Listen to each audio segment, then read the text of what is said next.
Okay, so what's the difference between being a coach and a consultant when it comes to leveraging and growing your business? I'm going to explain that coming right up.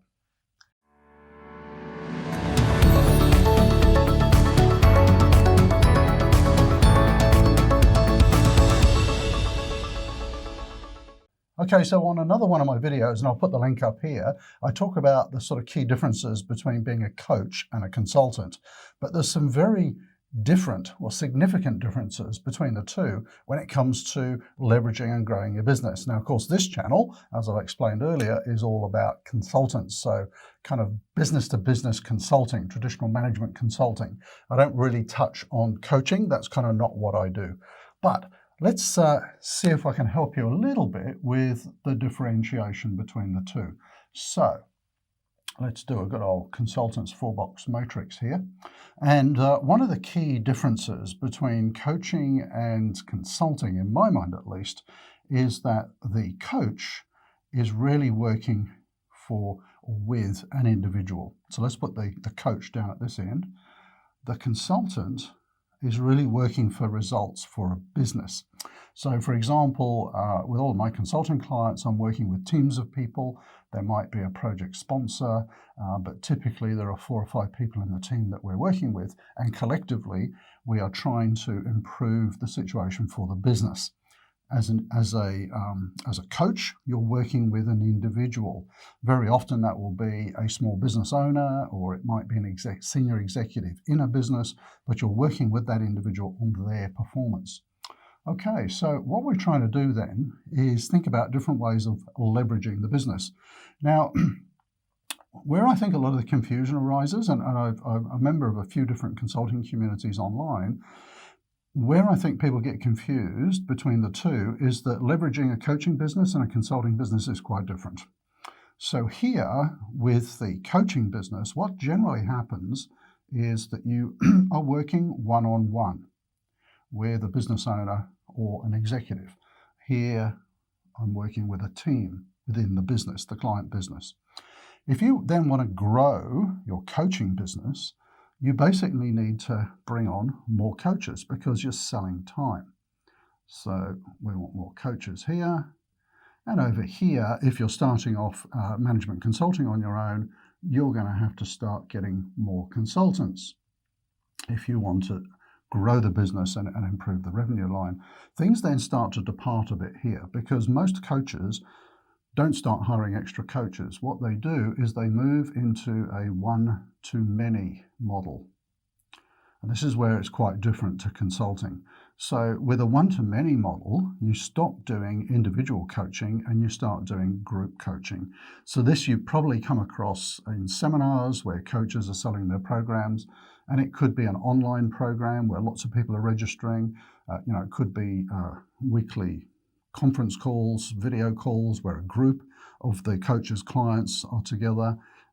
It could be, I was helping out at a friend's one the other day where they have like 300 people in the room on a 3-day coaching program. So that is coaching where you're really sort of you're able to move from one-on-one to one-to-many. And also the good thing with this kind of model, and let me just do a little graph here, is that coaches generally have an ascension program. And what does an ascension program mean? This kind of works a little bit for consultants, but it's great for coaching. So here you start off, like with a $7 thing online where people buy something. You then might have a $500 thing. You might then have a $5,000 thing. And then you'll have your sort of top program at $25,000 or something like that.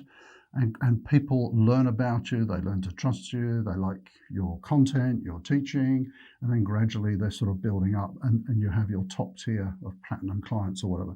So that's typically how a coaching program expands. It's a little bit different with consulting because you're really working with the business, not individuals. And that raises all kinds of difficulties and differences when you're selling consulting, but let's just stick with leverage for today. How do we leverage this? Well, we get more consultants on board, so we're selling more hours. We can then add services And this is typically what happens, where you start to provide more and more different types of services, but generally what you're still doing is you're swapping dollars for hours. And this is the sort of trap for consultants. So you keep leveraging, you have more consultants, more services, and then you start expanding geographically, which is exactly. So geographic expansion is exactly what I went through. So we're now in 4 different countries, but ultimately you're still selling dollars for hours. And what a lot of the bigger consulting companies then get into is they start selling services, like outsourced services, IT services.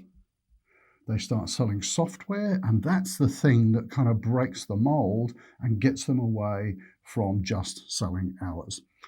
In our own consulting business, we're not into selling services and IT, so we're kind of restricting ourselves that way. We just don't see it as one of our core values, that if we're going to be advising clients on software and different service providers for different things, we shouldn't be selling those as well. But that's the traditional path for coaches to grow. It's going from one-to-one, one-to-many, and an ascension program.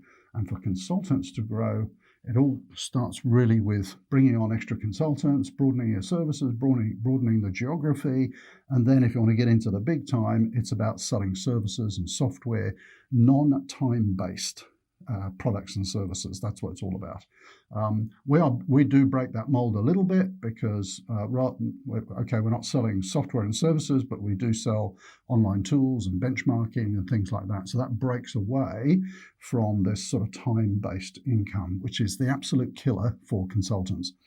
Not something you have to worry about when you're starting off. All you worry about when you're starting off is getting clients and being busy. But very quickly, and it happened to me within 4 weeks of starting my business, as we grew, I needed more consultants fast. And that's sort of how we grew. We got more consultants, greater geography, added services, and so on. So just a little bit more of an explanation of the differences between coaches tending to work for individuals, consultants tending to work for the business, and the different growth path. So if you're a little bit confused about whether you want to get into coaching or consulting, hopefully that helps. So if you have any questions about this video, you know how it works, do comment down below. I will personally answer all of those questions. If you're not already subscribed, hit that subscribe button, hit the bell. That way you get notified every time we have a new video coming out, and they come out every Wednesday. So thank you for watching and look forward to your feedback.